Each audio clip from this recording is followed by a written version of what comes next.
Yeah. Welcome back. It's time for This Week in History segment. We're taking a trip down memory lane, and this week in history, on the 27th of February 1999, Olusegun Obasanjo became Nigeria's first civilian leader in 15 years, expressing a hope for a prosperous future for a nation tormented by dictatorship. It says that General Absalami Abubakar, who during his 11 months in power handed over power to Obasanjo. There were some visiting dignitaries at the event, including Britain's Prince of Wales, Prince Charles, and South Africa's then outgoing president, Nelson Mandela. They were joining a crowd of over 6,000 people in the capital, Abuja, to witness the inauguration. The final handover to civilian power was marked by a large military parade.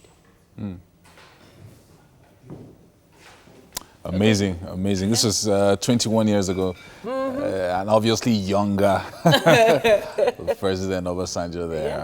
Very nice, very nice. It was a new chapter in Nigeria's history.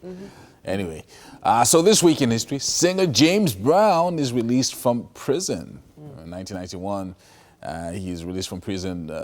Colombia state officials paroled him on Wednesday, the 27th of February, nearly 2 years after the Godfather of Soul was sentenced to 6 years in prison for leading police on a two-state auto chase.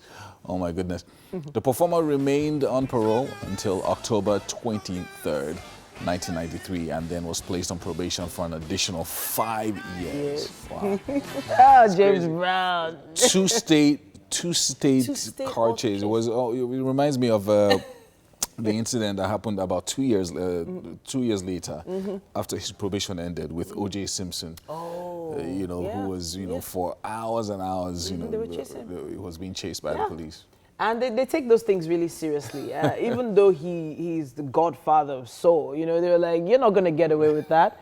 It's absolutely crazy. Yeah. Now, this week in history, Thriller, the Thriller album goes #1 and stays #1 for 37 weeks. Yes, Michael Jackson's Thriller clocked its first week at #1 on the 26th of February 1983 and spent 37 non-consecutive frames on the list through to April 14th, 1984. So when you put it in perspective, there's 52 weeks in a year, and it was on that chart for 37 weeks. Imagine that. Now, That's Thriller amazing. is certified 7 times platinum by the Recording Industry Association of America and is one of the best-selling singles of all time, having sold over 9 million copies worldwide. Everybody knew those steps. I don't know. You did. You danced it. Yeah, of course I did. Everybody has the jacket. Yeah. I have that red jacket too. It's crazy. That's Michael Jackson there. Anyway, I'm not sure we have time. Do we have time for one more? Just a bit. Okay, so in 1992, this week in history, Tiger Woods, he was then 16. Yeah. He became the youngest PGA golfer in 35 years. It was on February 27th that this happened. And he, of course, this was his first PGA event, the Nissan Los Angeles Open. Woods missed the 36th hole cut. But 4 years later, he would become a professional golfer and turn pro by age 20. He has since won 81 PGA Tour victories, totaling total career earnings of about $1.5 billion. Yes, sir. Amazing guy. Amazing guy. He started early. He started so young, though. Pretty early. Oh, goodness me. I'm not sure if we have time for this last one. We do that. Maybe 30 seconds. This is because we have to talk about Sade. 27th, 1997, singer Sade was arrested in Jamaica for disobeying police officers. Now, she was cited for dangerous driving and disobeying the officer in Montego Bay in Jamaica.